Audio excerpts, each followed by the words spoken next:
2025 সেপ্টেম্বরের প্রাথমিকের নিয়োগের বিজ্ঞপ্তিকে চ্যালেঞ্জ জানিয়ে এবার হাইকোর্টে মামলা খারিজ করা হয়েছে বিচারপতি বিভাস পট্টনায়কের তরফে। আরো বিস্তারিত এই বিষয়ে জানাবেন এখন ফোন লাইনে সরাসরি রয়েছেন প্রতিনিধি পীযূষ কান্তি নাগ। পীযূষ দা,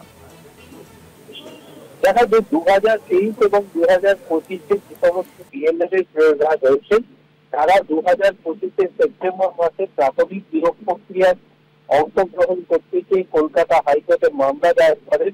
যে মামলা শুনতে শুনানি হয় বিচারপতি বিভাস পট্টনায়ক আজ পরিষ্কারভাবে তাদের সেই আবেদন খারিজ করে দিয়েছে। অর্থাৎ 2025 সেপ্টেম্বর মাসে প্রাথমিকের নিয়োগ প্রক্রিয়ায় যে বিজ্ঞপ্তি জারি হয়েছিল সেই বিজ্ঞপ্তি অনুযায়ী নিয়োগে আর কোনো বাধা রয়েছে।